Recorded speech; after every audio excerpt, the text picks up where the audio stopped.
Hello, everyone, and welcome to Conversations in Horror, the podcast. I am Kevin L. Powers. I'm also the owner operator of Something Wicked Entertainment and Events, and I want to welcome you to our program today during this great month of Christmas. And what better way to celebrate the month of Christmas by watching and discussing a bunch of Christmas horror-themed films. At the heart of this holiday is some of the best and most intriguing and controversial horror films that have ever been or have ever graced the silver screen. And one of those films we'll be discussing today is one of the most infamous of all. And to discuss the film, before I get to the title of that film, is my good friend Dave Watkins, who just loves these Christmas horror films. Dave, thank you for joining me on this conversation today. Merry Christmas. Merry Christmas. Let's get into this thing. Well, it's great because, this month is a great month for us horror fans. It's like the second busiest horror holiday for us after Halloween. And by all purposes, it should not be, but it is. And we love our horror film, our Christmas-themed horror films. And the one we're discussing today is one of the most infamous of all Christmas horror films, and that is the original 1984 Silent Night, Deadly Night, which, by the way, is, more known for what happened upon its release than the actual quality of the film, and we're going to discuss that right now because, as you may or may not know, there has been yet another remake of this film, so what better time to discuss it than now? So, Dave, I have to know, when were you introduced to this film? When did you come around to it? I gotta know when that was and what your impressions were. Well, I vaguely remember the controversy. I remember something about it. I was very young when it happened. I think I was around, I guess, 6. But something about the commercials, and I remember people talking about it, some adults talking about it in the commercials, like it showing the Act Santa on the commercials, and that it played during, and that's like the controversy, which I guess we should probably get into the controversy later, but that's how the biggest thing, that's what caught people's attention. There were killer Santa Claus movies before this one. There were 3 other ones, but none of them caught anybody's attention because they weren't advertising them. But the first time I saw this movie was when I saw Silent Night, Deadly Night Part 2. Same here. Now I'll get to my impression. Yeah. It's Silent Night, Deadly Night Part 2, as probably got 30 minutes of it basically shows this whole movie again in a clip show through in that movie. Now, I think I was probably a teenager. Maybe 16 or 17 or something. And then we watched it. It was horrible, but we loved it. It was that Silent Night, Deadly Night 2 is spectacularly bad because of what it almost on purpose. It's like the main actor is just like really hamming it up, and he even tells these flashbacks. This one is not like that. This one's not funny like that one is. This one takes it pretty serious. But the first time that was kind of how I got introduced to it. I eventually watched this for the first time probably like 3 or 4 years ago.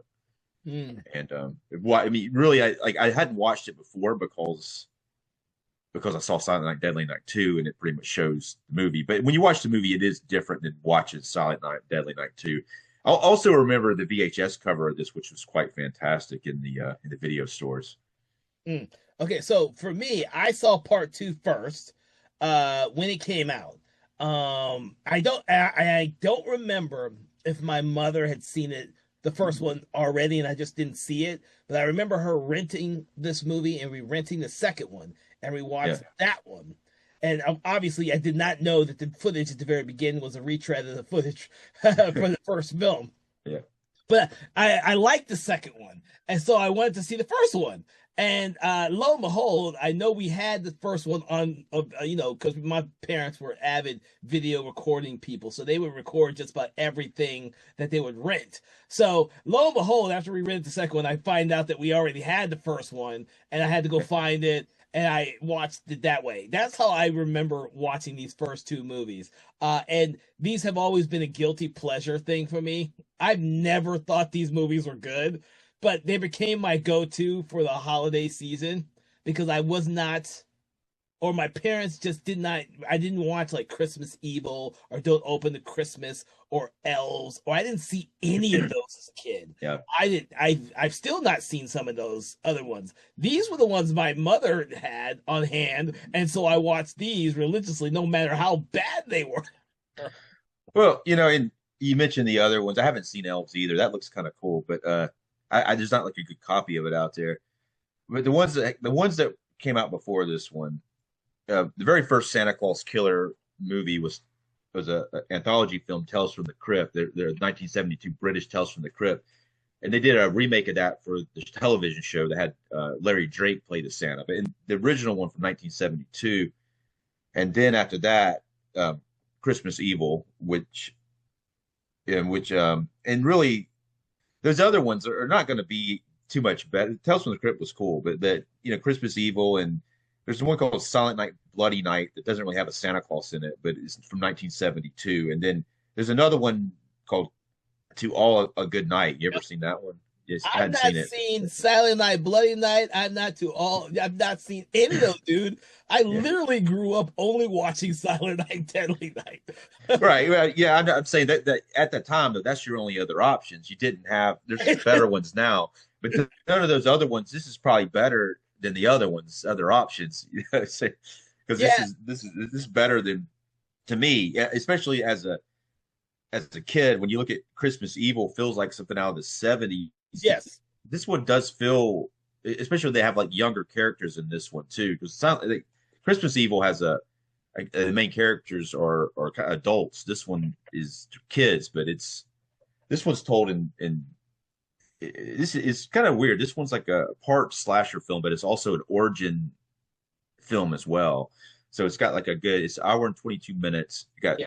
about 20 or 30 minutes of the origin story, which is pretty strong, and then a little bit more of building up from as he's a teenager until he becomes the killer Santa eventually, and then it Yeah. becomes a slasher film for most of the rest of the movie. Yeah, so that's interesting to say. To actually take note of this, the first movie, this one that we're talking about today, the original, it does spend a lot of time setting up the Billy character, who is the one who actually ends up growing up and then is so traumatized by what happened to him as a kid that he goes off and starts killing people. And that's very different to some of the other films out there, holiday Yeah, horror yeah, films out there. So, right. But even if you think about what they did with like Rob Zombie's Halloween, it is kind of like they used this format for that. They kind of explain or like what they yes. really. This is an earlier version of that idea of kind of um humanizing the killer and try to get in his Mhm. head before he turns. And this is like a 1984 version. So the slasher film started in Black Christmas, really the first one, but they really started big with Halloween Yep. in '78. So this is like six years into it, and they're like, okay, we're gonna get into the mind of the killer in this one, try to do something a little different, plus make it Christmas. Yeah, that's a good point to make. I didn't think about that when I was rewatching it, but that's actually a very good distinction and observation that with this film, which is only like you said 6 years after Halloween, they're getting into the mind of the actual killer. And to be honest with you, when it does that, you actually feel a little sympathy towards the character because of everything that he had, the Yeah, trauma that happened to yeah. him before he all starts killing people.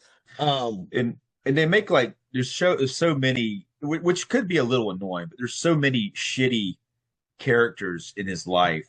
So I mean, other than his parents are good, but then they're killed by Santa Claus. But then he has one. There's one character. He goes into this orphanage, and there's a one of the nuns is kind of compassionate and on his side, and then the other nun is very strict in the discipline, and it kind of that's what pushes him into, I guess, a kind of a kind of wanting to be good, and he's fighting it because he's fighting what he's seen in the trauma, and he's got one teacher's like telling him he has to be good, or she spanks him or tortures him pretty much, and then the other one is trying to understand him. She's doing it as like a psychological way, and so he does kind of have a bit of a champion, but it ends up not being enough to set it to to make it not to push him over to the edge psychologically because of all the damage that was done to him. So before you get too much into this, to talking about the film, I do want to give just the setup for this movie because Yeah, it's very important since we're talking about the psychological makeup of our killer Billy. Billy and his brother, what's his brother's name? Ricky. Ricky, who his brother Ricky are really really young, and they're driving home from I forget what they're driving home for, but their family is having a good time driving home. Can't wait till Christmas, and unfortunately they Hold on, hold on a minute. You're missing something that's really good. okay. They're not driving home from a good time. They go No, to see the granddad in the mental facility. oh yeah, Yeah, right. which is such an awesome scene, and it's The grand the grandpa who's supposed to be catatonic, but yeah, is just playing. Feel like he's yeah. like he's catatonic. But something's up. So I think he's insane though. But the kids, one of them's a baby, an infant, in a baby. Ricky. Yeah, Ricky's an infant. The other kid is very young. He's probably like 5 or 6 or something like that. I think he's I wrote it down, but I think he's let's see. Oh, jeez. He's I really can't. young because Yeah, he's probably like 6. See, in eight, eight, 1974. No, he's 8 in eight. 1974. That's when he's in the orphanage, though. The very first scene takes place in. It takes place several years before that because he's Yeah, played. it opens in 1971, and Billy it says is 8 years old in 1971. Okay. Uh, All right. and I made that note about the grandfather because I forgot that I wanted to talk about him because it's such an interesting opening. Yeah. Uh, Yeah.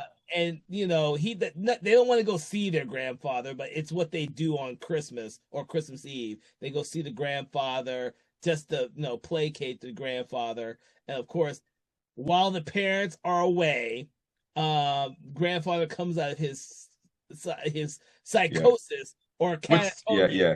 Uh, What's hilarious about it though is like when it's kind of like in an oddly written way, in a like really like contrived way, but it ends up working. Like the nurse is like, "Hey, we've got some paperwork to work on. You guys come with me." And the parents like leave him in there by himself with this catatonic grandfather. But anyway, go ahead. I just wanted to set the stage for that because I thought it was like so contrived the way they all left the room. But you had to get them out of the room. I'm you just have to get thinking him out that of the room. You have to get him as out a of the room. script writer, I'm just thinking that's hilarious. Most people won't notice it, but I'm just thinking that is so funny. They just all leave the room and leave him in there. It's you just leave him in there with this weird granddad. Well, because his grandfather's supposed to be catatonic, he won't do anything. Yet, Billy does fear his grandfather a little bit, and he fears him even more when his grandfather wakes up and tells him all this stuff about Christmas. And Yeah, I can't remember the exact words, but more or less. I wrote some of it down. Oh, I did didn't you write write it all down? of it Okay. down. Yeah, he says, "If you see Santa, you better run. You better run for your life." Feel like there's a reason for him to say that. Yeah, It's so yeah. odd, but yes. Well, maybe, yeah, I don't know. Maybe you say he's playing catatonic. But maybe there is something. Maybe he is catatonic and he's maybe tuned in to some kind of psychic sort of thing. Maybe he can see the future a little bit. He asked him. I don't know. Maybe I'm stretching on that or reaching on that, but he does ask him. You ask him if he's naughty, if he's been naughty, and he knows that he's not. And then the kid says, he's like, asked him if he's been good or naughty, and then he's like, kid admits that he's been somewhat naughty, and then he flips out on him. But he tells him, but maybe maybe I don't think because the movie doesn't ever go into this in any other character, but I mean it is possible that he foresaw something or felt something coming like that maybe in a psychic way, but he may just be a crazy old dude pretending like he's. But, why would he pretend like he's Catatonic? catatonic?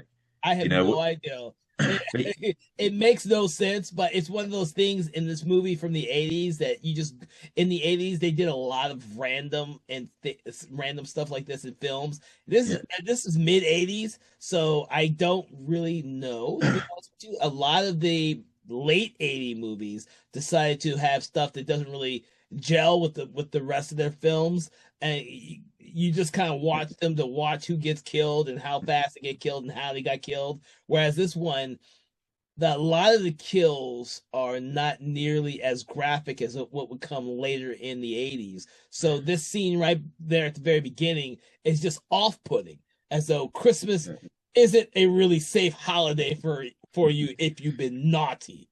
Yeah, actually, I mean, I like the scene. Actually, I think it was pretty effective, Oh and yeah. it's I'm just saying, like, I guess I'm asking the question of why would he be pretending? That's why I'm leaning more towards it being like a supernatural occurrence, but we never see any other supernatural occurrences during the rest of the film. Okay. So yeah, that's all I'm saying. I don't think. I mean, I think it could lean towards that way, but I don't see any evidence in the rest of the movie to It's, it could be say a that. spiritual thing. Since Yeah, yeah. religion and faith play a huge part in this movie, it could be a spiritual thing. Yeah, but that's another thing I think that it was controversial about this movie. Like, it's not as bad as some of the other movies, but I think it was just the way it was pitched, and it does have like the spiritual. It almost seemed like there was an attack on Santa Claus going on and Christmas in general. When it's weird, I saw like something just popped up randomly on Instagram today from 1983. It was like a commercial about it was like about a anti-communist commercial like it was played in San Francisco, and Santa Claus is cartoon. He's flying through the sky, and it's like even he's like, you don't want to be a communist like Russia, because this is what's going to happen. And it's Russia red, and they blow Santa Claus up, scared the shit out of his children. And then same thing with this. Suddenly they're putting out like this ads during time of the day where kids are watching TV, and obviously they were trying to get people in seats here, but maybe they didn't have an attention. But parents were starting to think that there was a anti Christmas thing going on. Hmm. But for me, I can like Christmas and still enjoy Christmas horror film. Yeah. Yeah, I don't see like I don't see it as an attack on Christmas, but I could see like people being worried that it is an attack on Christmas. It's weird because I don't really see it as an attack on Christmas, because essentially the Billy character is punishing people who have been naughty, so to speak, and it's not one of those films where, for me, I mean, he's not even attacking religion really, despite the fact that his mistreatment from Mother Superior. Um, it's one of those things where by the end of the movie, he feels like he's going back to where everything was perfectly fine for him. Um, if he had never had that trigger, if he had never had the trigger in this movie where he was forced to wear Santa Claus suit and perform for these kids, he was going. That's the one that sets him off. That's what sets him off in the movie. And then at the very end, he's more or less going back to his what used to be his safe spot, despite the mistreatment from Mother Superior, or the mistreatment as he saw it. Now in the 80s, I would probably think that what Mother Superior did to him and the other kids there was perfectly fine, and acceptable. Of course, that would not be acceptable Yeah. now. Well, it's depicted in this way is not acceptable. The way it's depicted in the movie. You ever? This is 1998. I mean, 1988. The Blues Brothers. You ever see the Blues Brothers? Unfortunately, I have Superior. not seen it all the way Oh man, through. I've seen it's pieces and bits of it throughout yeah. my entire life, but never watched it from beginning to end. That movie's hilarious. But there's a Mother Superior in that, and she like beats the shit out of the two main characters. Like, but yeah, I don't know. It just kind of brings to mind that. But it's hilarious in the Blues Brothers, and they're trying to get away from her, like stuck in a desk. But here you got her beating these kids with a belt, and really that was kind of how they discipline kids back there. And Yeah, most of the time, in most situations, with most of the kids, it probably worked. But this Mother Superior had seen it work before, and it did work, but it didn't work. It doesn't always work, because in this situation there was a traumatic experience that hmm happened to Billy, that it did work for a while until it actually ended up. It worked for a while, but then it didn't work once the trigger of the Santa Claus happened, and correct. he became. That's what I was saying earlier, because her thing was like, anybody's naughty, they're going to get the belt and they're going to be punished. And so once he becomes Santa Claus, he kind of becomes her too, and he's going to punish them in a more severe way. Hmm. But I guess we need to go back earlier to why what his severity of comes from seeing the Santa Claus attack his parents when they're driving back. We do see a in the earlier setup. We see that Santa Claus in a he robs a gas station, which Hmm. is pretty hilarious scene, and then he shoots the well. It's not supposed to be funny. I think it's I funny. don't think in '84 it was funny, but now since I think me and you both have seen this several times uh, over the years, it's Yeah, funny now. yeah. Um, But but it's obviously not funny because yeah, people rob gas stations and they accidentally it shoots the dude and ends up with only $20 when he leaves, you know. yeah, And it's he says $31, Merry fucking Christmas. I mean, that's hilarious. I mean, there's actually a lot of f bombs in this movie, and some of the yes. dialogue is pretty damn funny. Just him saying that, like "Merry effing Christmas" when he's leaving, man, it's great. But it's also a random scene in a way because it's not you see this you didn't even really need that scene because the Santa Claus being on the side of the road because it, I say it's random because you're following characters, the parents and the kids and their journey, and you suddenly cut to a gas station where the Santa Claus is robbing the gas station, and then I mean I'm glad it's in the movie because I thought it was greatly hilarious, but it wasn't needed at all because just seeing that Santa Claus broken down on the side of the road, they pull up on him, and then they you don't and really if you don't know that he robbed the gas station, it might even be more effective because you know that Billy's grandfather told him to stay away from Santa and to run if he sees him, and they Yeah, see the Santa on the side of the road, and he tells them get turn around, don't stop, yeah. just keep going, and of course they stop anyway.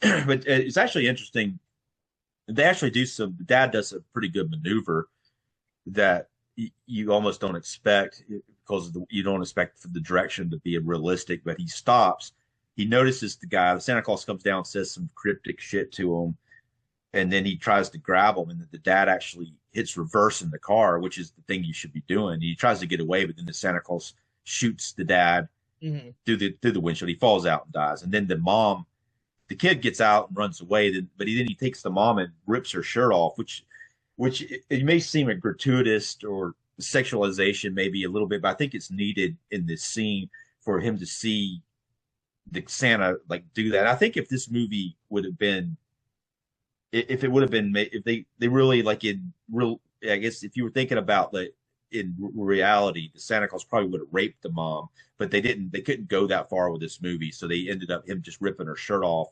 and then cutting her throat after she attacks him.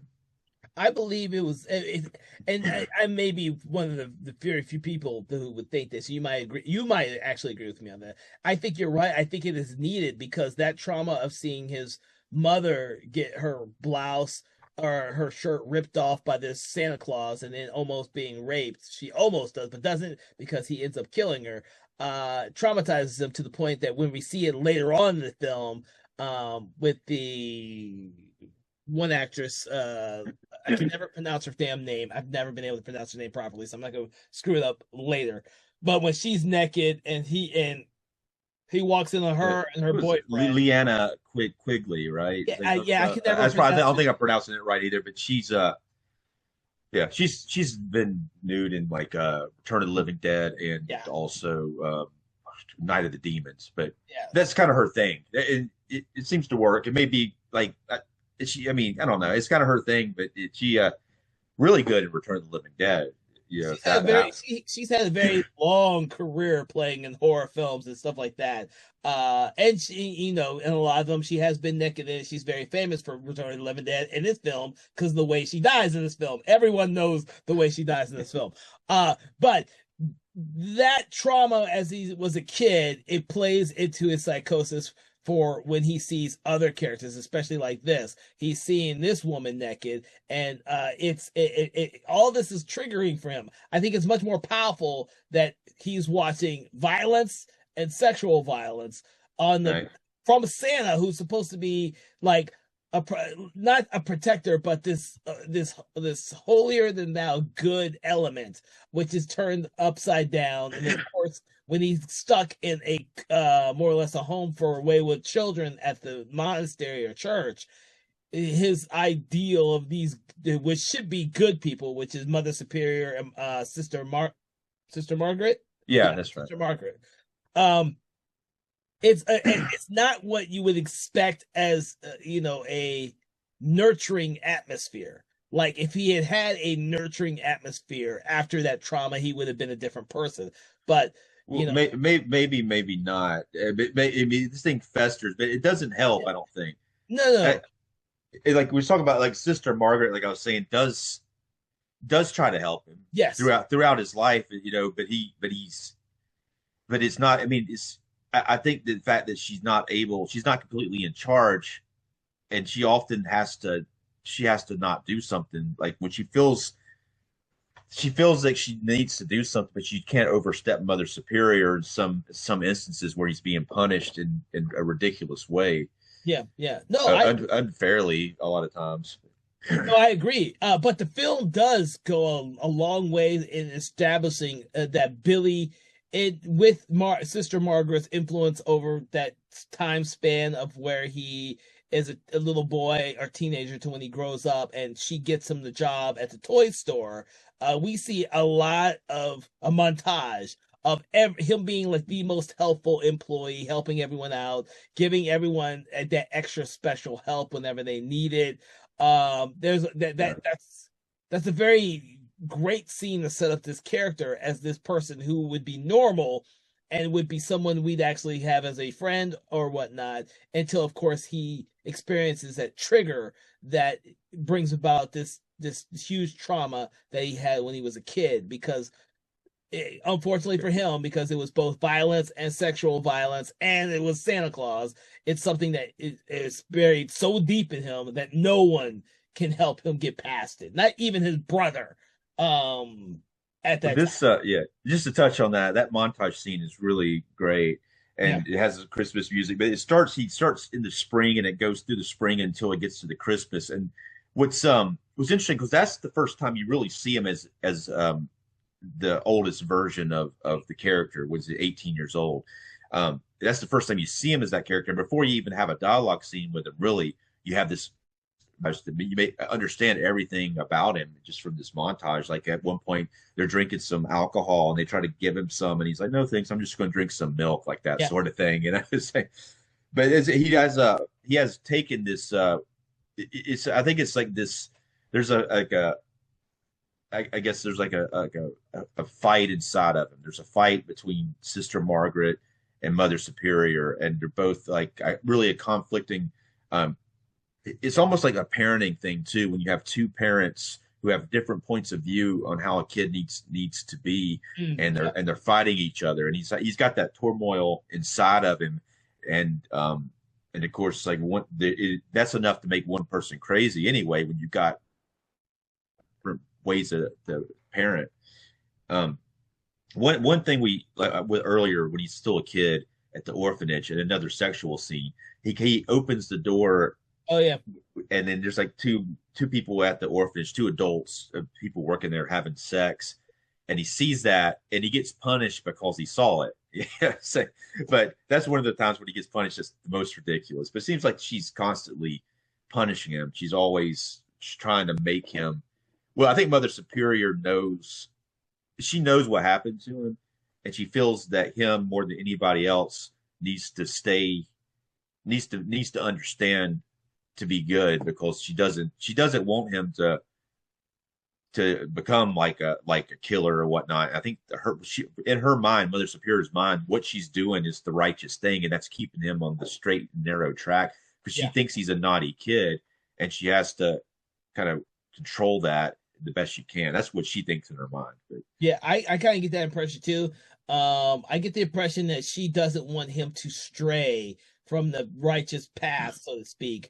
And him watching those two have the sex, whether it is by accident or if he snuck around to watch, it's naughty in her eyes. It's bad for him. So that's why I think she punishes him. Even though it's completely 100% innocent on his path, he wasn't looking for it. It just happened. I think Mother Superior thinks of this kid Billy as someone who, we need to keep him on the straight path, because I can just see she could see what is bad in him, or what is evil in here, or what is not in him, when Sister Margaret only wants to see the good in everyone. And it's interesting to have those two different people in this film, Sister Margaret and Mother Superior, and their differing views on the way that they should treat their wards. I think it's and even when we see Sister Margaret at the very, very end with all of her charges, right when Billy shows up in the Santa Claus attire. You mean Mother Superior? Yeah, sorry, Mother Superior. Yeah. Sorry, Mother Superior. Yeah. So it's interesting how in this film she never thinks that she's ever done anything wrong to any of these kids, whereas we are watching the film, because we have the Sister Margaret, we get to see just how different these two characters are towards their wards, and just how, it's not evil's not right, but bad or misguided Yeah. Superior's ideals are. That's probably misguided. Yeah. Well, it too. What's interesting at the end of it, when you see, because you don't see Mother Superior for a long time. You see her during the actress is top billed in the opening credits, but you see her like during the first 30 minutes when he's younger, and then when he's an adult, you don't see her again until near the end. And the first time you see her, when you see her again, she's now in a wheelchair. It's been like a lot of time, which makes her a little more vulnerable. And she's actually seems to be different in some ways. She seems to be less aggressive with the kids, and the kids seem to like her more. And Ricky, like his brother specifically, she seems that he's good. She's like, he's good, unlike his brother. She hasn't been treating him the same way. And she even says that, like, she hasn't had to do it because she wasn't worried about Ricky like she was about Billy. Yeah. No. I you know what? I don't know if I ever really noticed that she was in the wheelchair until I just rewatched it again. Because she doesn't show up for so much, so she's missing for so much of the film. I just didn't think about it until I rewatched it. It's like, oh shit, she's in the wheelchair, and there's no establishing why she's in a wheelchair or when any of this shit happened. Well, yeah, I think it's a time thing though. I mean, even with like Sister Margaret, they did some makeup on her to make her look a little older. I'm not sure if they made her try to make her look older or made her look younger for the earlier scenes, but I think they were just trying to give you something for Tom, because Tom does things to people, and it has to kind of. I think that's what they were trying to go for, is just show you their Tom's past and things. Or it could have been a situation where the actress needed a wheelchair. I don't know. I think it was just trying to show Tom, though. You know how filmmakers, when movie people are making movies, and she could have been injured on set. Yeah, right. Shit, we'll just stick the character in the wheelchair and get over it that way. But I mean, I think even if it was a mistake, I think it actually helps the character, and it makes her, you see her in a different light, a more vulnerable light at the end, because she's in charge at the beginning, the first time you see her, and then the next time you see her, suddenly she's in a compromised position because now she's in a wheelchair and can't really protect herself like she could before. No, I agree with you. I just noticed that on the rewatch. Up until the rewatch for the program, this has just been that movie I throw in the background on the random Christmas time. And that's what this movie has been. It's never been a film that I actually sat down and tried to digest the nuances of the film. Right, because you were watching this when we were younger for the slasher part, yes, and not for this pretty interesting dynamic with these nun characters. Like, I think when the first time I saw it, I was like not really even wanting to try to wrap my head around that at all. I was just like, let's get to the good stuff, But I actually like this sort of stuff now. It kind of gives a different dynamic to the film. Yes, and the characters are pretty well written, really. Yeah. Like I said, I think this film does not get enough credit because of the time period in which it was released, and the original response to the film with the people who had the criticisms on the film were from people who had never actually seen the film. It was just what it was about Yeah. that made it controversial, and not the actual quality of the actual film. Oh, yeah, I want to throw out a couple of movies here from that year. Of course, it opened the same weekend as Nightmare on Elm Street, and it beat it at the box office. It was making more money until it got pulled Yeah, because all the people were picketing this movie. They were coming to the theaters and picketing, and I think that's kind of what I remember hearing about that yeah, happening. That it was just such a terrible movie that they had to picket it, and they actually pulled it from the theater, which eventually may have helped it, but it had to dive. And the next weekend, Nightmare on Elm Street's clearly a superior movie to this movie. But other movies from the same year, Gremlins, Children of the Corn, and Friday the 13th Part 4, the final chapter. oh So, Jesus. but if you think about those movies, this has a lot different feel to that. I mean, it seems older to me. You watch Nightmare on Elm Street, especially, or Gremlins, that feels like 80s to me. This one still feels like early 80s or late 70s when you're watching it.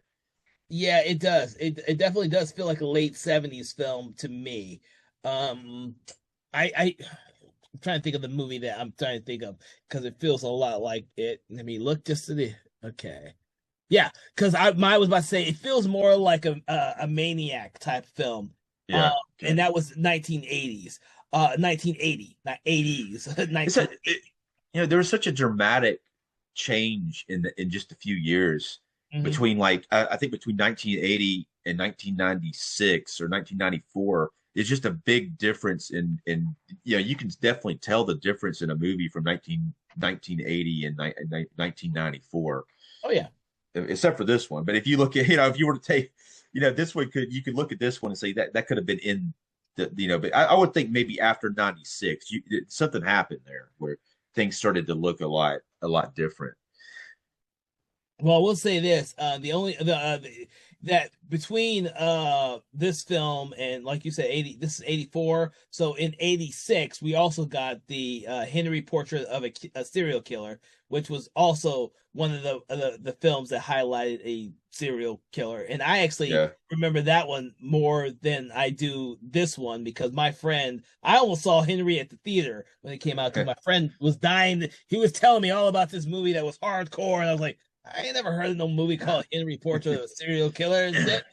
So I saw that in like 87 because I didn't go to theater to see Henry, but I saw it when it came out on VHS. So I can imagine seeing it in 87. And like I said, I didn't see this one till the second one, which I believe was 88. So this Yeah. would have been right up my alley around the late 80s, instead of in 84 when I was down watching Children of the Corn, Nightmare on Elm Street, and Gremlins because I saw Gremlins at the theater when I was a kid. Yeah. So yeah. Yeah. My parents Yeah. would have never Gremlin. taken me to go see this film, but I definitely saw Gremlins at the theater. Well, I think the thing about this film that makes it hard for especially kids. I mean, even Gremlins or Nightmare on Elm Street, even Nightmare on Elm Street is fairly violent, but this one does have a pretty excessive amount of nudity in it, Yes. especially for a younger person watching it. So I don't think it's very appropriate for anyone too young just because of how graphic the nudity and the sexual violence is in it. I finally get around to seeing this 4 years after it was released when the second one comes out.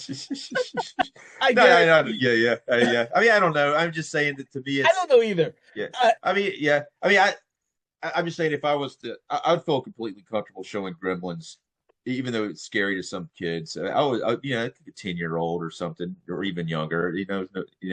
This one I would say this was probably 16 years old. I would put it at that or something like that. But obviously, I've saw things like this that were much worse at much younger. So I don't know. it's funny. I don't remember what films just shook me the most when I was that young in the 80s, and I saw a lot of these 80s horror films. I do remember, and I saw them in the 80s. Yeah. Over the course of this program, I've mentioned many films that I've seen from the 80s that I saw at the theater when they were released. And I just mentioned Gremlins is another. I saw it at 84, so I was like 10, 11 years old when I saw that at the theater.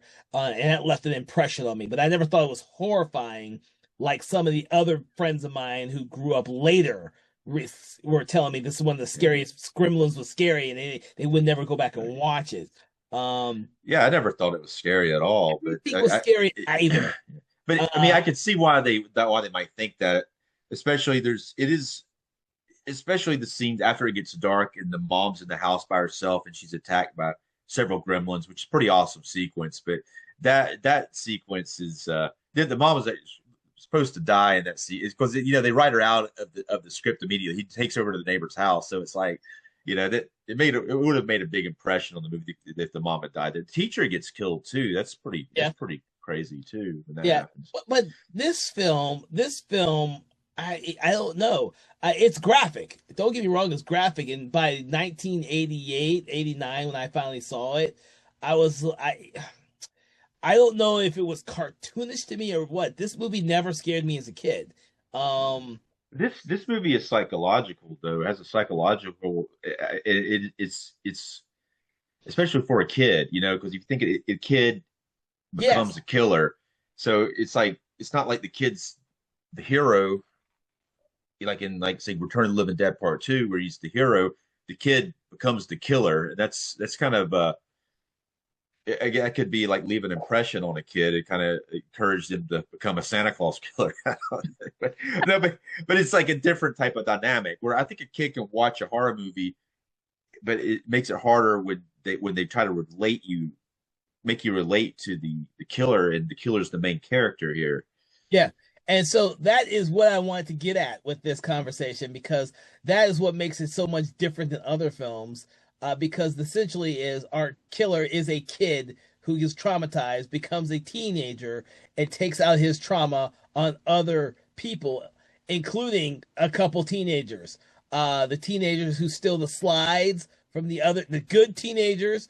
These two bad teenagers steal their sleds from the good teenagers, and one of them gets killed. And of course, Right. Linnea Quigley. I can never pronounce her I name. think it's Linnea. I think it's Linnea Yeah, Quigley. yeah. I Yeah.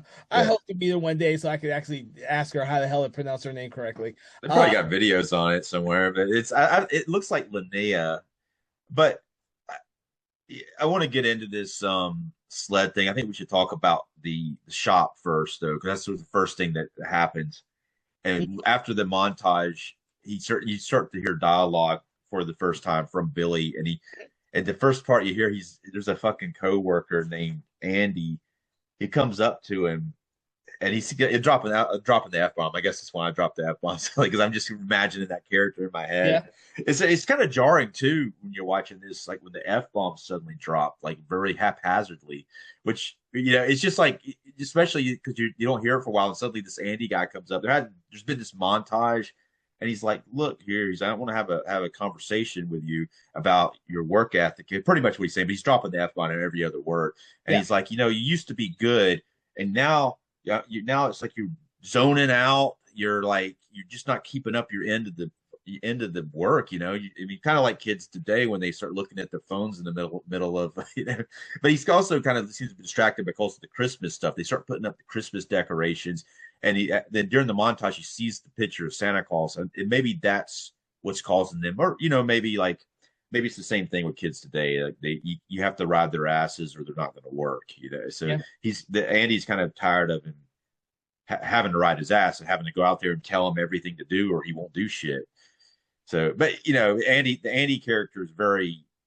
I kind of when he's saying that to him, I'm kind of relating with Andy a little bit. But then later on, Andy turns out to be a real asshole. So, yeah, yeah.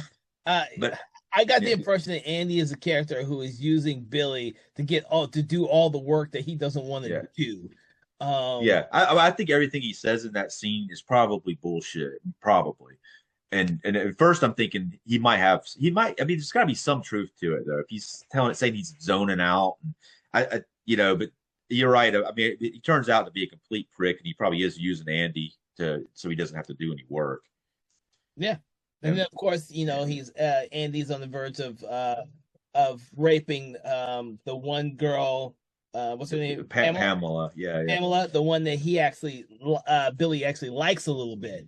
yeah. But of course he's shy because he's never been outside of the whole called convent or the orphanage, however I think it's an orphanage.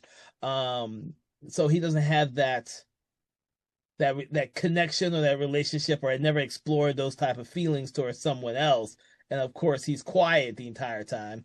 But Yeah, these characters in this toy store are pretty interesting. Like they're all like yeah, they're all like kind of painted in a bad way, but even like see the guy that hires him was Mr. Sims. That guy's hilarious. He's like, and they're all cussing a bunch. I think that's kind of the point because him having that naughty thing. He doesn't cuss. He doesn't drink. They all drink after work. They Mhm. all like don't like Christmas, which he doesn't like Christmas either, but he's kind of scared of it. And then Mr. Sims' character is like, finally we get rid, be done with this fucking holiday. He says something like that, but it's like it, and then you got Pamela, who seems like the girl that he's going to end up with, but that when it's at the Christmas party, and this is like before the Christmas party, Santa Claus who is out there, he attacks him at one point, doesn't he? Like is the Billy character attack the Santa Claus, or is he attacks him when he's a kid? That's what happens, Yeah, right? he attacks him when he's a kid. Yeah, we Uh, didn't talk about that. Was hilarious. That was hilarious because he we actually don't punches we him in the don't see face.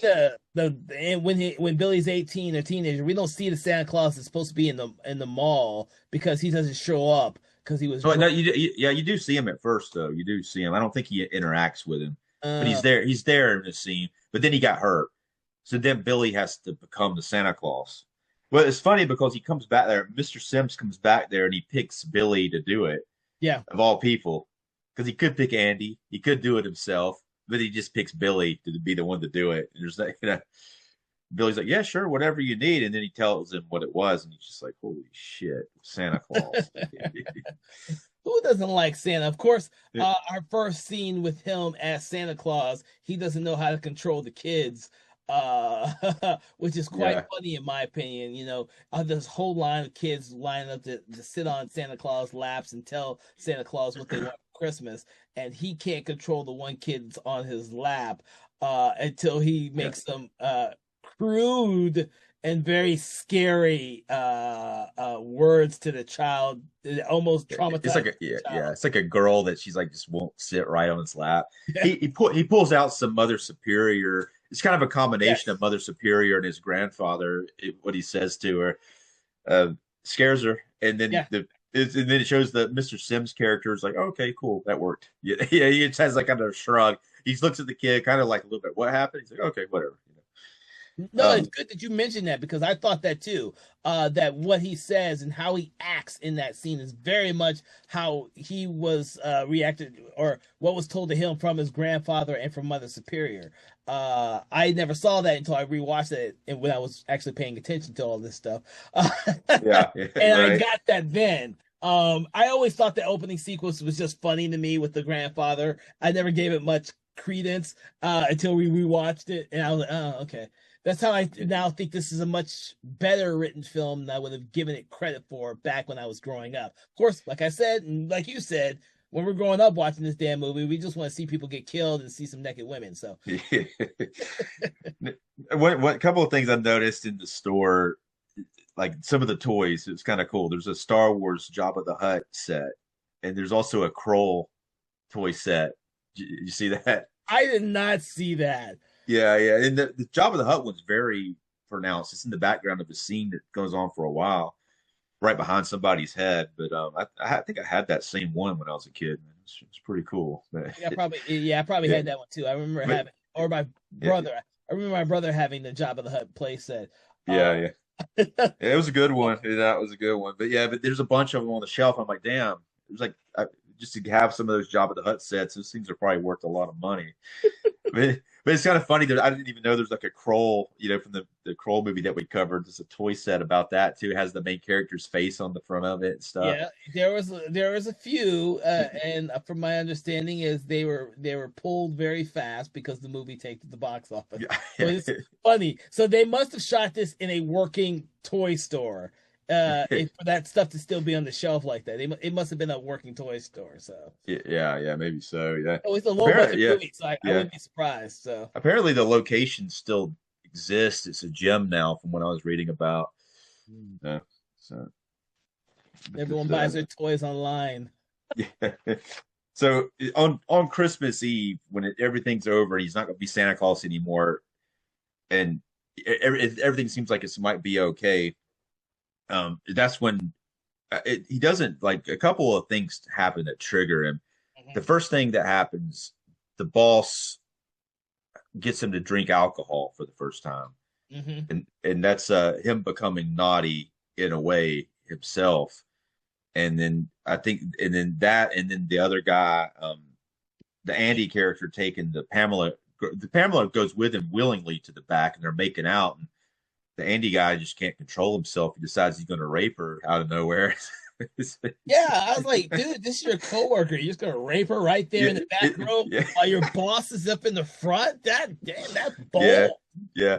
I think it was pretty unrealistic. I think they went a little far with the scene, but they obviously were trying to. I don't know exactly why they could have done it another way, which they could have done it like she was into it and willingly to do it. But I guess they had to make it. They had to give Billy a reason to attack the first guy, um, Andy, but which it also makes it really jarring when he turns on her after that. Yeah, well, yeah, because he saves her from being raped, but she reacts to him killing Andy. Uh, and But then he strangles him with like lights, that's how he kills the dude. Yeah, yeah, and it's probably shocking even today that instead of being thankful that he saved her from being raped, she is more traumatized by the fact that he killed her, yeah, or he killed him, Andy, and that also triggers or sets him off because he had feelings or some type of feelings for this woman, and of course she was being naughty by being with Andy, and of course yeah, her reaction to Andy being killed just made it even worse for both her when she yeah. gets killed and him. That's all. I think yeah. I mean, I don't. I think she would have the way that she acts. She probably would have been forgiven Andy for raping her. Probably would have been like just another thing that happened. It does seem like that's the way it would have went. Yeah. I wrote down a line here though I didn't mention earlier. Like when they close the shop up, here's what Mr. Sims says. It's fucking hilarious. He's like, um, oh, it's over now. It's time to get shit faced. Yeah. Yeah, he literally says that. He's like, let's get shit faced. Which is hilarious. Well, I'm hoping people in the '80s weren't like this, but the funny thing about this is, I think what they're trying to give is these people work in a toy store year round, and Christmas is both their most lucrative and crazy time of year, and they say, "Oh, thank God, it's finally over. Yeah, Let's get shit faced because we don't have to sell any more toys for say a week or two." yeah, yeah. But And it's so just they yeah, all Yeah, so it's like the yeah, big party where everybody is getting shit faced, except for Billy at first, until they more or less force him to take a drink. yeah. And it which I mean it makes I mean it's really sets up all these characters. Even it sets them up to be naughty is really Yes. that's the whole point of all that anyway. But I think it's funny the way that they do it. During this time, at one point, was nurse sister Margaret calls and finds out that she didn't know he's been dressed as a Santa Claus, and she calls and finds that out, and she starts to head down that way when all this is starting to happen. But while after he kills the first two, then he also goes and kills the boss. The Mr. Sims comes back there. He's at that point he's just completely lost it. He's kind of become a killing machine, and he Mhm. kills him with a hammer. It doesn't show it go into his head, but it shows the aftermath of it later. And then the last person who is I don't know if I wrote down her name, but I don't. Miss Randall. Yeah, Yes. yeah. There's a pretty cool sequence because he gets the axe, the fire axe, and he tries to kill her with that, but he's not successful. And there's kind of a little bit of a run with the character, which is kind of cool that they do that a few times with characters in this where it's not like they just automatically get killed. Like it's a character like Miss Randall that you wouldn't expect to put up that big of a fight. She's like the older of the people working there. Mhm. She actually puts up a decent fight before he shoots her with an arrow. She's getting away and he has an arrow and shoots her with it. So Because the toy store has real arrows back then. yeah, You know what? The '80s were so innocent with the toy stories. You know, they had the BB guns and stuff like that for kids. And you think nowadays none of that shit would fly in a yeah, kid's toy store, but back then, oh my god, yeah. the innocence of the Yeah. '80s. I saw like a BB gun over at Walmart the other day, and had a Red Ryder BB gun trying to Oh sell my them for god. Christmas. Yeah, they have one. So you shoot your eye out, kid. Oh, Yeah, geez. Well, keep in mind that back in the day, Walmart's used to sell guns too, but they don't do that anymore. yeah. I think some of them still might sell guns. You I think, think so? yeah, I Oh, think so. I don't know. If recently, I saw it. They may not now. But a few years ago, I saw some over oh. there. I can't remember if they But, say airsoft guns. yeah, Uh, it's not in the toy section though. No, it's no, over there in the. I hope It's in the not. hunting section. Yeah, I hope not. Jesus. yeah, Uh, yeah, but after he kills everyone there at his own toy store, it sets off a chain reaction where we know where he's heading, and anyone who gets in his way, gets killed. Now, from there on, there is a lot of just random, like little vignettes of people who get killed by him now, and there's no discernible reason why yeah. any of these people get killed, other than the fact that in his eyes, he's going from one place to his orphanage, and he's killing anyone and everyone that he sees that has been naughty. Well, yeah, yeah.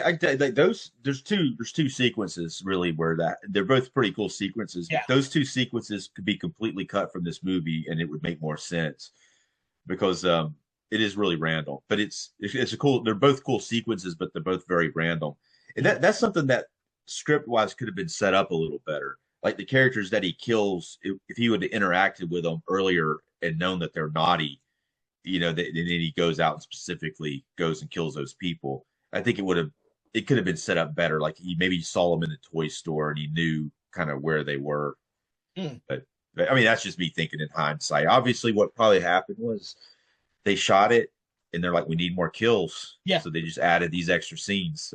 That's what I think probably happened because they're really random. But They are really yeah, random. They're really random.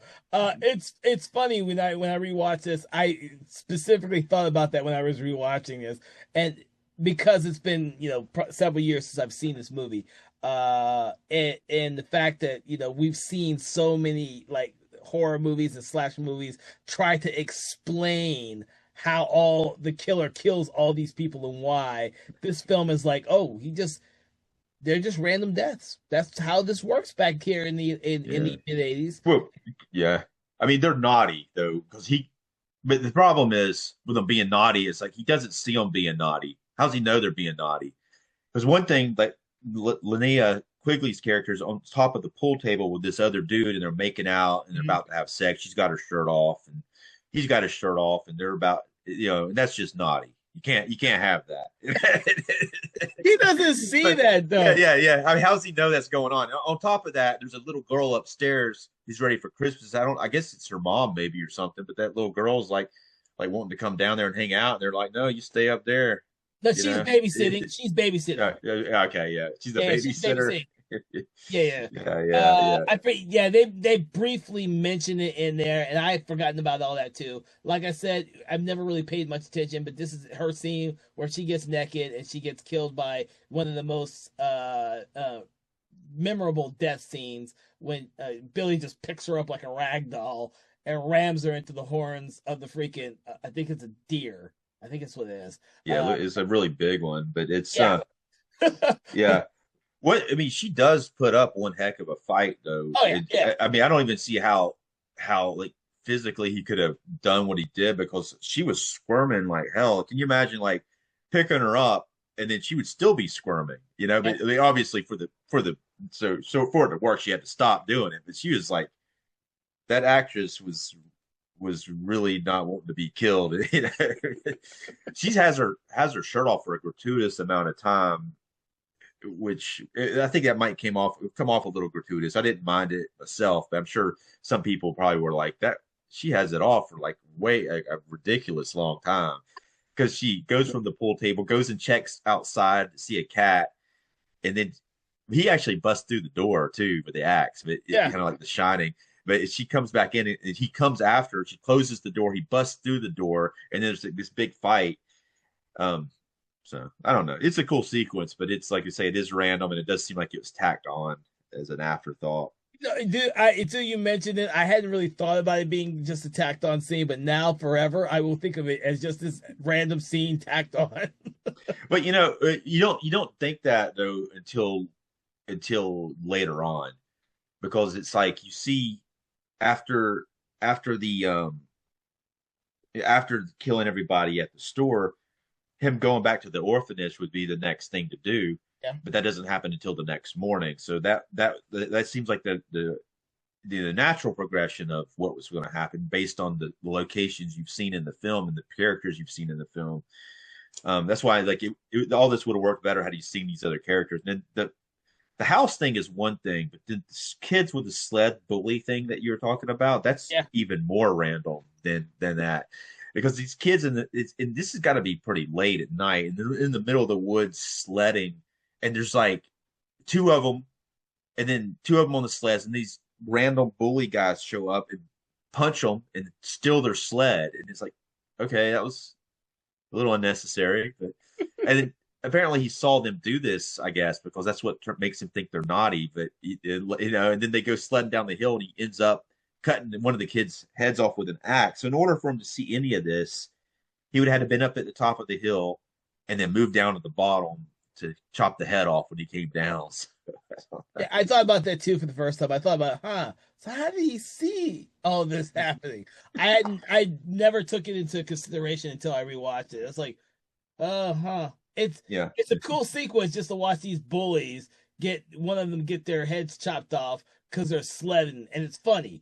To be honest with you, it's just these bullies who can't figure out can't sled on their own. Still, these less fortunate kids sleds just to go sledding. yeah. It's bizarre. It's like I mean, it's kind of cool though when you're watching the movie and you're not thinking about it because it Yeah, does like suddenly that's what you want to see in a slasher movie. You want to see the slasher starting to kill people, and it happens, and it's pretty cool sequences. yeah, Another part that after the Linnea Quigley character is killed, her boyfriend Tommy comes in there and he gets to put a shirt on before getting killed, unlike her. yeah, yeah. but, but he actually puts his shirt on. He thinks about that before walking into the other room. She just walk in there, no bra on or nothing, just like walk through the house.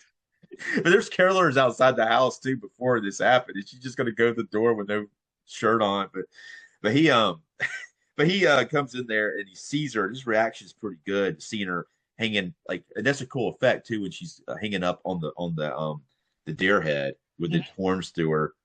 And then he puts him a pretty good fight. He actually beats him pretty good with a fire poker of all things. And before trying to, he makes the mistake of not running. He tries to call the cops, thinking that he's Yeah. beat him up, and real dumb mistake. And then that's when he gets up and tries to choke him with the phone cord. And but they give these characters fights, so they don't just kill them most of the time. They do let them fight some, so that's something cool.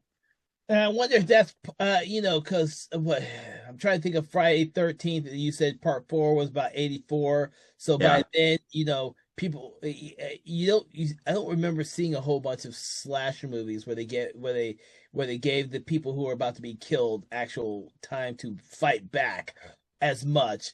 yeah. They had But a lot more people to kill in those movies, except for it's always like the last person who's still alive puts up a big yes, fight, but not like the individual characters usually.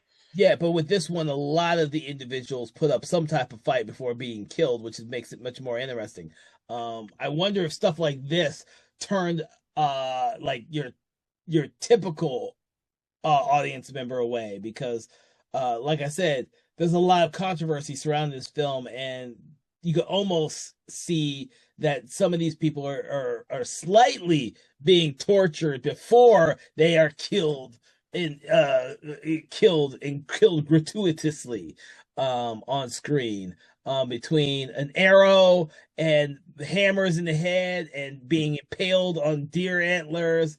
uh Yeah, I don't think there's like a torture though. I don't think there's because I think it's just fighting because he's not he does I don't think he ever tries to torture anybody. He tries to kill them. He kills them brutally, but like hammer to the head's a pretty quick death. He puts the back end of the hammer into the dude's head. And yeah. the arrow one was she was fighting him and she was going to Yeah. get away. So if he didn't have that arrow, she probably would have ran out the door. I think the door was locked, so she couldn't get out the door, but he was able to shoot her with the arrow. Oh, that's a good He, point to make.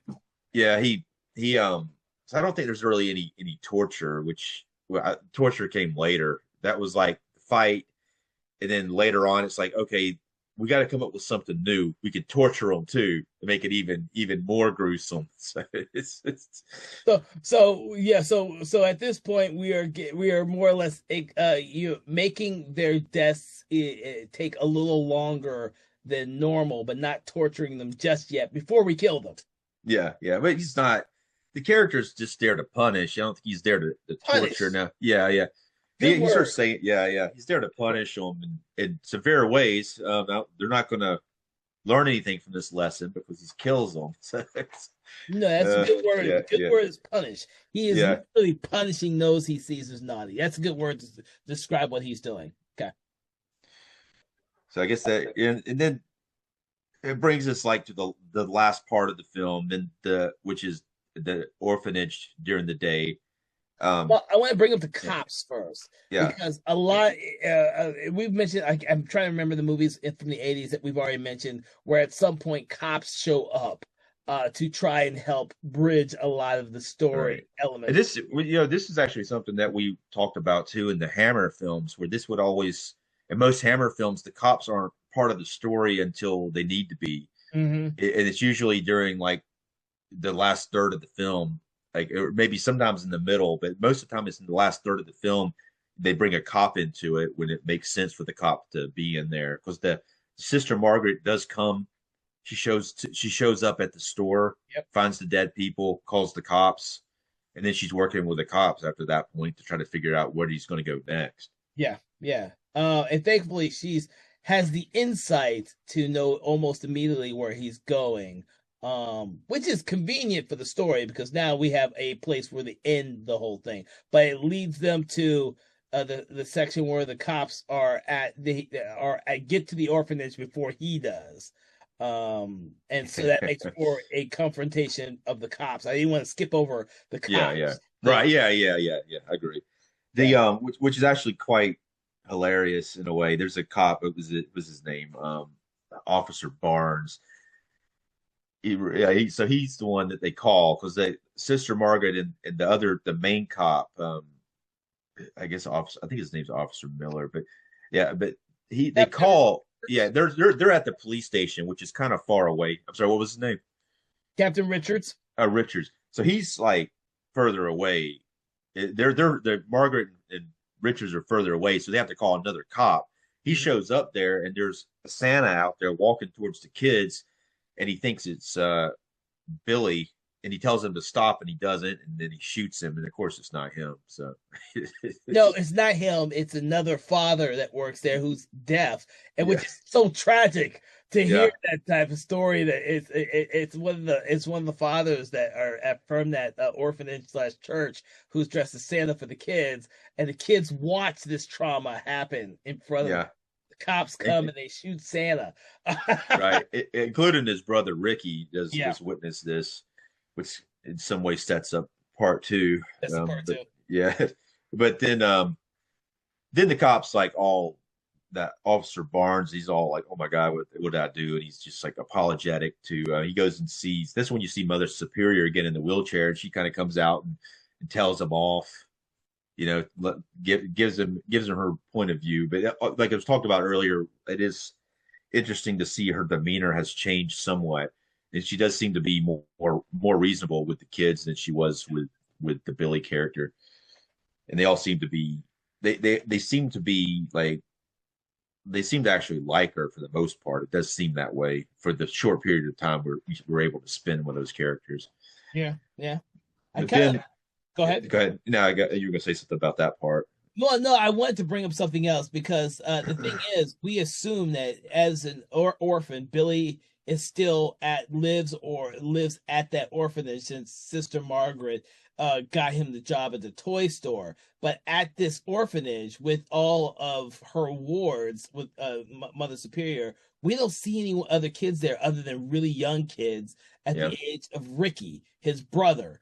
And so these years have passed since he was a little kid, and I always got the impression he stayed there, but really at what age do they let them go? And we don't Yeah, see it. it never shows where he lives. I don't think he lives at the orphanage, Yeah, though. I don't think he does, but it should have showed where he lived at some point. yeah. There's apparently a lot of deleted scenes from this movie. I do have a version of the movie that has the deleted scenes in it. Unfortunately, didn't have time to watch it, but Oh, they're all SD quality. I think the original running time was it was a little closer to hour 30, so it's not that many. I think some of them might have been violent inserts, a little bit of character stuff. Maybe it shows where he lives in those, but they cut them out. It is a shorter movie. It's a pretty short movie, an hour and 22 minutes. So I mean, mhm. they could have kept them in there. Some of them they might have had to cut out because they're graphic. But those they didn't have a good copy of them. It's an SD quality copy, so they had probably pulled it from a VHS tape or something like that. Hmm. Because Interesting. the original elements of they couldn't find them. Yeah, I wouldn't be surprised. Yeah. And this there's a lot. This film is very notorious and infamous. So I Yeah, wouldn't be surprised if some of the elements were destroyed over the years, which was unfortunate. It's unfortunate, especially considering how much money was put in producing some of these subsequent sequels in this franchise. So, right.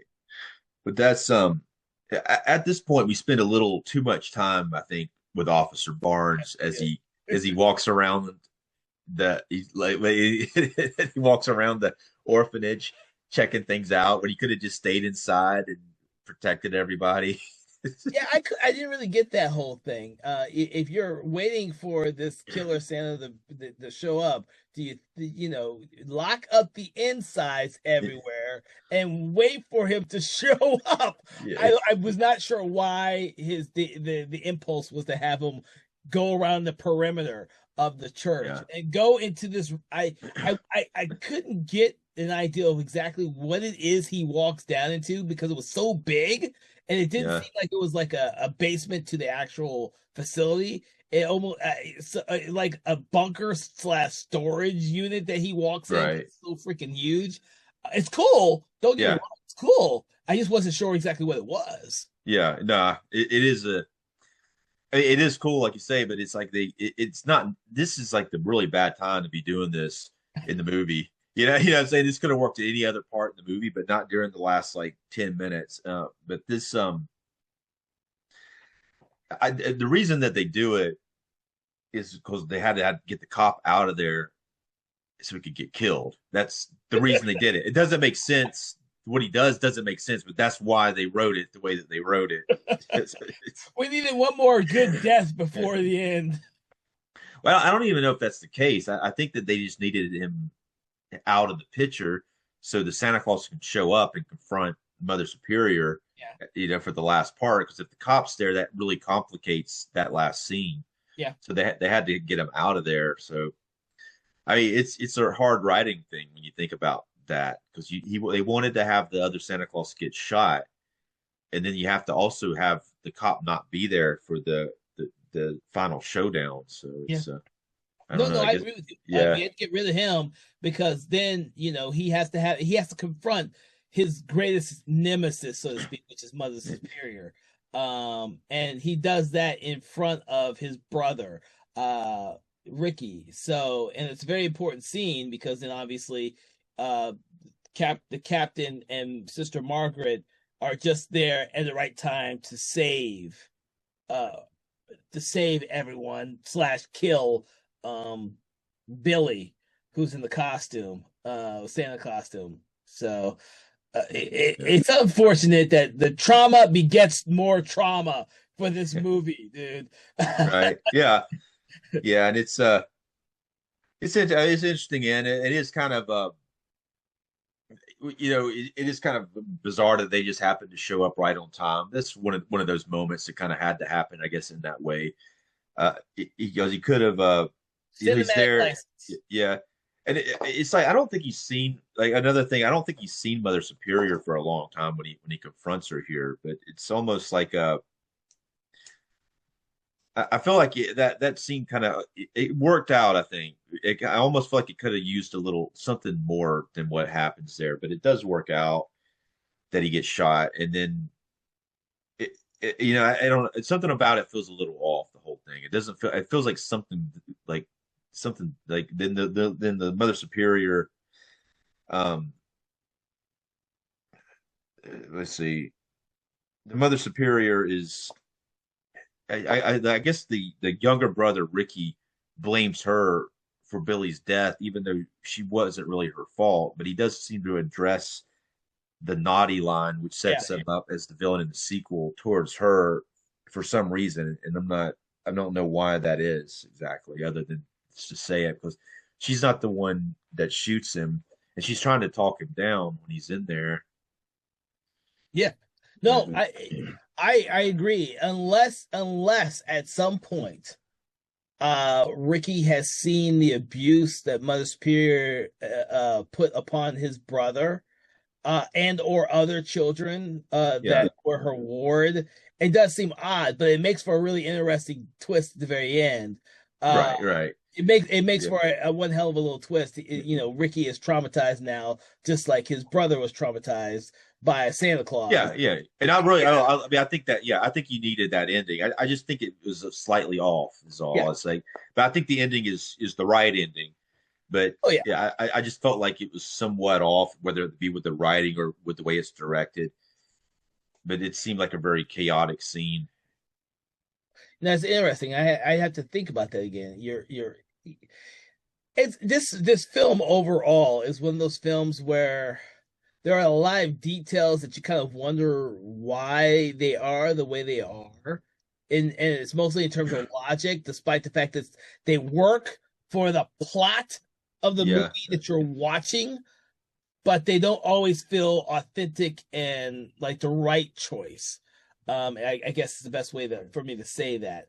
So you question it, but you only question it when you're trying to think about the actual details of the movie. When you're yeah, just watching it for entertainment value, you kind of throw out a lot of these actual thoughts and feelings about the movie. At least right, I do. I don't know about you. yeah, I know I do. yeah, yeah. I think that just the you needed that confrontation, and you needed him. He could have killed Mother Superior, maybe. I don't know if that would have been effective or not. If I'm not mistaken, I think they actually kill her in the second one. I'm pretty sure the Ricky character does kill her.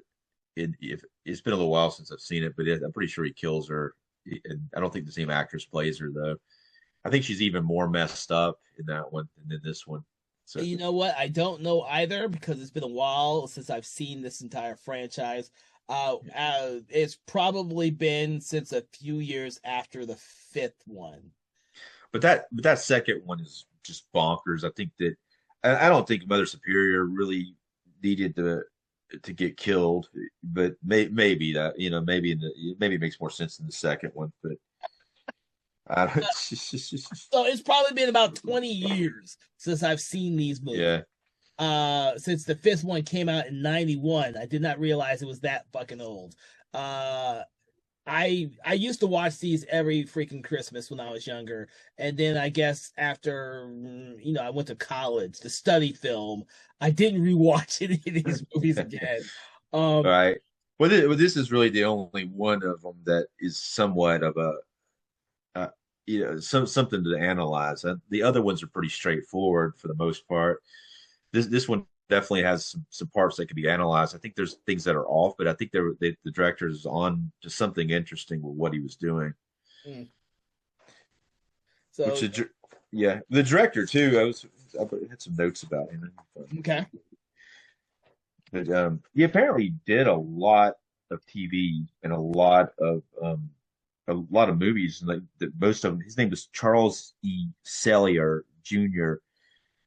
Nothing I'd seen. He did a show called The Life and Times of Grizzly Adams in the movie, and he was a producer on this movie called The Boogans, which you've probably seen. I hadn't seen that one, but yeah, I've seen the Boogans. yeah. Uh, But I think they may have a good version of it out now. I saw it on YouTube. Just like yeah. I saw Elves. I don't think there's a good version of Elves out, but I saw it on YouTube. There's a Kino Lorber version of Boogans. And from what I've read, it's not a very good version, even though it's 4K. Have read that it was a pretty bad version of it. It still looks pretty bad, but it's probably better than it's ever looked on physical media. But it probably may look better at the theater. But he apparently wrote and produced 30, 30 or more than 30 movies and 230 television shows. But this ended his director's career for the most part because of all the controversy around the film. I think he directed a couple other movies, but nothing big, and so it kind of really messed his career up for a long time Hmm. for making this movie because of the way it was so badly ticketed and just talked shit about like Siskel and Ebert like really hated it. They talked a lot of smack about it. Yeah, But that is kind of sad though. That's what happened. You're right. Good God, yeah, he did. He stopped directing in '85, but he continued to produce for a long time. Wow, right, yeah. interesting. Yeah, and it's pretty good, well directed, and it's the sort of thing where you could see him as a director growing, like going forward, because he had some interesting ideas on what he was doing, and I think that he could have pulled him in. I think, unfortunately, it would have been cool for him to bring this into a second one and see what he would have done with it. Well, for me, I have a question of do the notoriety, the infamy and the notoriety of this first film, how this movie spawned a freaking 5 film franchise to begin Yeah. with. And Well, yeah. the first three are the only ones that link with the same story, but the fourth and fifth one are completely self-contained. They have nothing to do with it. Um, Well, the third one at times changed, obviously, but like the third one, which is in 1989, and the fourth and the fifth one were all direct to video sequels. yes. And so it was kind of like the market at that point was direct to video, and that was why it worked at that point. Even this movie, they made a lot of money in video rental sales, and so this one and the second one, and they it probably made a lot more money than it would have just from the cover of this and the notoriety, because people weren't able to see it for a long time because it was pulled from the theaters, and it wasn't until video rentals started probably after the second one, which is '87. So Mm. I don't know. Yeah, no, I don't know either. I honestly, I remember when they all came out. I mean, Yeah, I saw part three and part four and part five when they were released straight to video when they came out. Part four, especially because it was directed by Brian Usna, who I love as one of my directors, who isn't given enough credit either. But yeah. I I actually like part four pretty good. It's not very Christmassy, but I think no, it's pretty good though. yeah, It's yeah, kind of yeah. Christmas and that one's kind of like an afterthought, or it's almost like it could have taken place during any time, but it's still like it's a nice it's a witchcraft film, and it's like it's pretty well done, really. Well, Like, it's about as notorious as the fifth one having Mickey Rooney in there, yeah, who chastised the original film when it came right, out, and then ends up yeah, playing in part five. yeah, I always have this thought that he was making part five, and I actually realizing it was a sequel to the series yeah, that he chastised when it originally came out. It was, and yeah. I keep thinking, maybe it was under a different name or something. But then you told me, I think it was you who told me that it was also produced by Brian Usna, which I did not realize. I was like, Right. It is yeah, produced yeah, by him. he had to have known that he was making a sequel. He was in a sequel to one of the films he talked out on when the original came out. I was We, like, I think, well, I think you're probably right about him, Mickey Rooney not knowing that it was a Silent Night. I bet you they called it the Toy Maker, and then changed the name later on. it could You have know, been. maybe he's pretty good in that movie. Mickey Rooney is. He plays like the Toy Maker. Mm. But He's Brian Usna was known for doing these straight to video fucking sequels. Uh, yeah, he made a career out of doing a lot of straight to video films around this time. And I watched every one of these damn movies he did when he was producing them in the late I think late 80s, early 90s is when he was doing a lot of them. Uh, right, yeah. Unfortunately, we had not touched upon any of his films, I don't think, on our program, so we'll have to change that. Uh, Did you do Reanimator? we have, yes, we did do Reanimator. Yeah. We were about to do, well, uh, Stuart Gordon directed the first one, and then Yeah. Brian took over for the sequel. Well, he produced it He though. produced it, Yeah, yeah. but And that's the yeah, thing is I always forget which movies he produced because I was following him as a director and not so much a yeah, producer. He's produced so much shit that yeah, I don't always look at that. So, yeah, yeah. but getting back to the original Silent Night, Deadly Night, because everyone who's listening, we will eventually get around to commenting on all the films of this franchise because there's very few Christmas themed horror franchises out there. So of course we're going to have to get around to doing all of these eventually. So be on the lookout for that over the next couple of years, unless we decide to do them all for 1 year. Yeah. I don't know if we're going to subject ourselves, Dave, to watching all of these within the same time. I think I did it 1 year a few years ago and watched them all. That was kind of why I don't remember them. The second one, I'm pretty sure that he kills Mother Superior in it, but I watched them all though. Like I think it may have been like a year or two back. I watched them all. Like, It's been at least 20 years since I've watched them all. including that remake, the 2012 remake. Which Pretty I solid. Yeah. loved, Yeah. the remake. But I have not seen more than twice. I've only seen it twice, and of course, I am looking forward to the new version, the new one, which comes out this year, and hopefully it comes out without any delays this year. Um, I'm picketing that thing though. I'm going over there, picketing that shit. I know. You know what? With as many killer Santa Claus movies as we had, I was like, I don't think anyone gives a shit anymore in this day and age.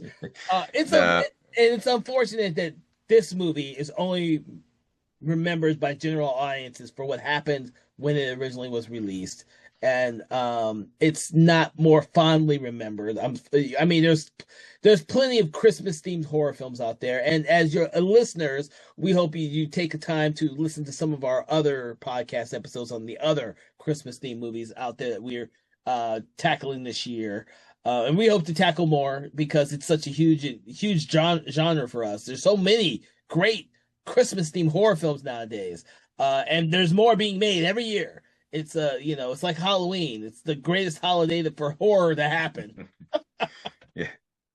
But Dave, do you have any other thoughts on this film? That have we missed anything in regards to Silent Night, Deadly Night? But yeah, I was going to point out a cool little part that happens when Ricky shows up at the orphanage. There's a snowman outside. He takes the axe and cuts the snowman's head off just randomly. It's such a it's a cool entrance of him showing up there, but it's just like he's so mad he just cuts the snowman's head off. Oh, the Billy, not Ricky. Oh yeah, that's a Ricky. Yeah, I was like, wait, Billy. Ricky's too Yeah, young. yeah, yeah, yeah. Well, Billy, the killer in this one, shows up there. Yeah. Yeah, Yeah, I was just going to point that out because we didn't talk about it earlier. I thought it was a he cool did. shot. Yeah. That's like the last straw for Christmas for him. It's literally the day after, or it's the day. It's It Christmas is morning. Christmas Day. Yeah. Yeah, and essentially, that's another thing about Mother Superior. Essentially, what happens at the very beginning is they're giving the presents out to all the kids. So she doesn't seem like the evil Mother Superior that we come to know her from the first part of the movie and what Billy grew up with. She's actively giving these kids Christmas gifts Christmas morning. So, Yeah. um, and then of course Billy shows up and chops the head off of a snowman, among other great things. Anything else that we should touch upon? I think we covered it pretty good. Okay, so with that, I do want to thank you, Dave, for joining me on this conversation, especially during this holiday of Christmas and December, in which we get a chance to actually delve deep into these holiday horror films. We didn't get to do this last year, so it's really fun and great that we get to do it this year for everyone who listens to our program.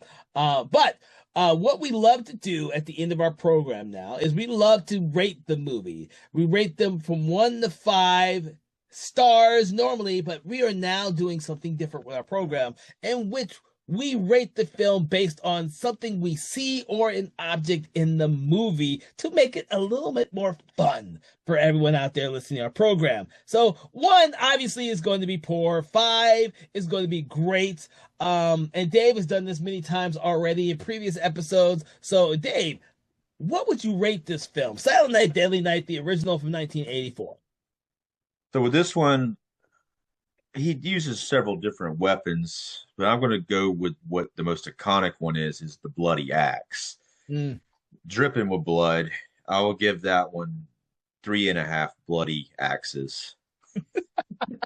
All right, okay. I'm gonna give it 3 pairs of being impaled on deer antlers.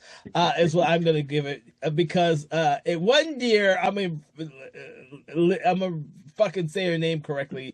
Linnea Quigley. I'm gonna get her name right one day. Yeah, I think that was it. You're like within a syllable of it. So, Linnea, hopefully you don't chastise us for butchering your name. I've seen so much stuff that you've been in, including I've watched the workout video you did, and I still have no idea how to pronounce your name correctly, and I feel like an idiot. I But think he said her first name right. You just didn't finish her last name. It's Linnea Quigley, I think is right. I might be wrong too, though. Let's see. yeah. We haven't done Return of the Living Dead yet, but when we do that for the program, I'll make sure to have her name proper like, and whatever other films we discuss with her in it, because she's in so many of them. Uh, with that, I hope that you all have enjoyed this special episode, Christmas theme episode of Silent Deadly Night. Please make sure if you love this film, check it out. If you don't, well, go watch the remake. You might be more inclined to like that one, or even the remake that is Silent Night. So you have the Silent Night remake as well as the current Silent Night Deadly Night remake being released in 2025. There's 2 other movies called Silent Night that aren't Silent Night that Yes, aren't based on this. There's a new one from like a year or 2 back, and then there's one with they're I both think about Joel Kinnaman in it. The one from last year had like um geez, what was the guy's name from Downton Abbey? yeah, and it's Dan I haven't seen that one. I have yeah, seen the John Woo with Joel Kinnaman Silent Night. yeah. But yes, those are not the right ones. You want the one that has Malcolm McDowell in it. Yeah, yeah. Michael Dowell's really great in that too. Yeah, he's really good in that remake. I actually really enjoy the remake. But we'll have to get to that one a little bit later. From all of us here at Something Wicked Entertainment, we hope you've enjoyed the program. Please make sure to check out previous episodes that we've done on a plethora of other great horror films, including the horror films that we've tackled this month during our month of December and Christmas horror. Make sure you check out our sister podcast, Conversations in Hammer Studio Horrors, which delves deep into Hammer Studio films. If you are a lover of classic Hammer Studio films, you will enjoy that podcast. From all of us here, have a pleasant holiday experience, and please make sure to leave us some gifts underneath your Christmas tree. We'll be more than welcome to come and grab them. But if you don't leave us something, you've been very naughty, and we'll come after you with an axe. Thank you so much, and have a pleasant day. Conversations in Horror is a Broken Lighthouse Pictures production, written, produced, and directed by Kevin L. Powers, executive producer Kelly A. Inoka. All contents and material from this episode of Conversations in Horror is copyright 2025 Broken Lighthouse Pictures.